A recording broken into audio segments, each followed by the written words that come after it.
Prime Minister Anthony Albanese has spoken in Hanoi, Vietnam, part of high-level diplomatic talks between the two countries.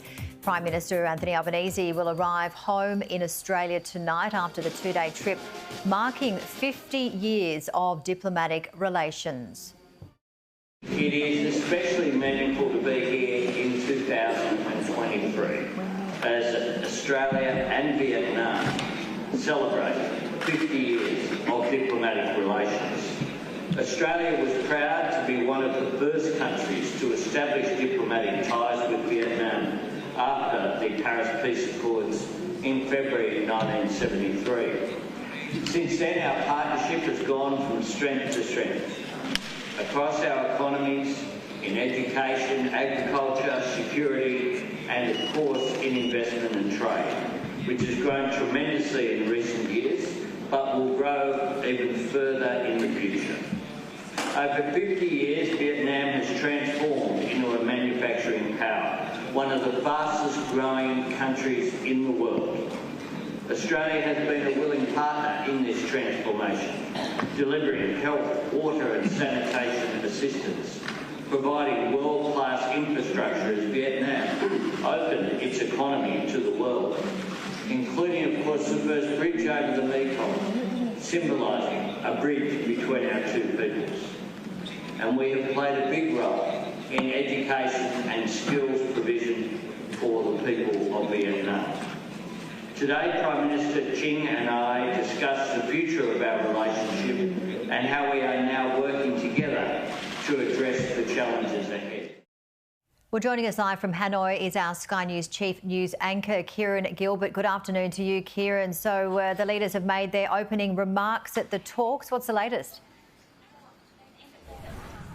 Janie, g'day. Yeah, we're coming to you live from the UN school in Hanoi. It's where the young Matildas are training just to my left now, actually. They're here for the Asian Confederation Cup qualifiers. I tell you what, I don't envy them at the moment. It's mid-30s, very humid, and training in this heat must be very tough. But the PM was out there for about 10 minutes chatting to some of the players and exchanging some gifts with the Vietnamese Prime Minister, who was also in attendance today. And so more goodwill, this time over sport. It's been a very warm sort of welcome for Mr Albanese, that full ceremonial welcome at the palace, the presidential palace in Hanoi.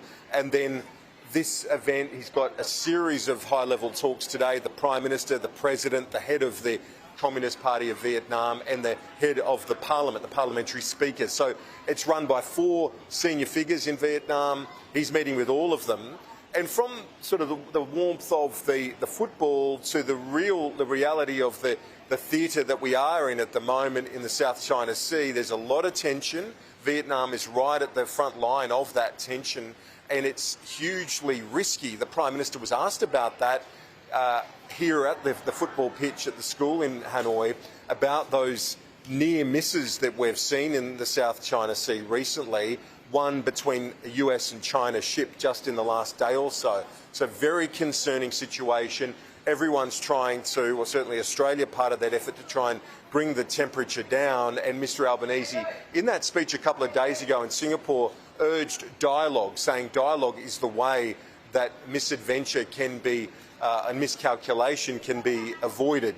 You mentioned their remarks earlier in the day at their bilateral meeting. The Prime Minister spoke about the huge growth in the relationship between Australia and Vietnam as it moves towards what's known as a comprehensive strategic partnership. They're not there yet. Apparently they're close to signing that deal. Mr Albanese spoke of those issues earlier.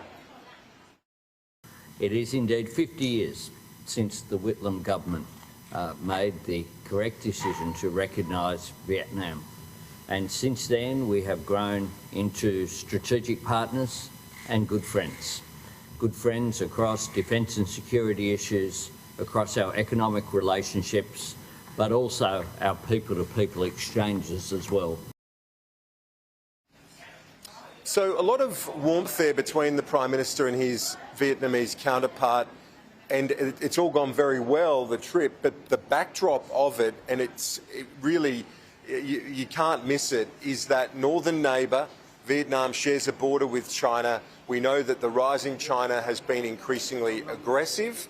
They have not agreed to talks at the Shangri-La dialogue between the Chinese Defence Minister and the US Defence Secretary, rejecting the invitation to have those talks, which the US Secretary described as deeply concerning. Mr Albanese's been pushing for the same to try and open those channels of communication. But at this stage, that's not forthcoming, certainly in the defence space, which I think is a worry to the Australian government. It certainly is to the US government and more broadly in the region. But if you ever needed a reminder of the sort of difficulties, the complexity that countries like Vietnam have to face, you don't have to look too far. The South China Sea is a place of contested claims on various territories, including Vietnam and China.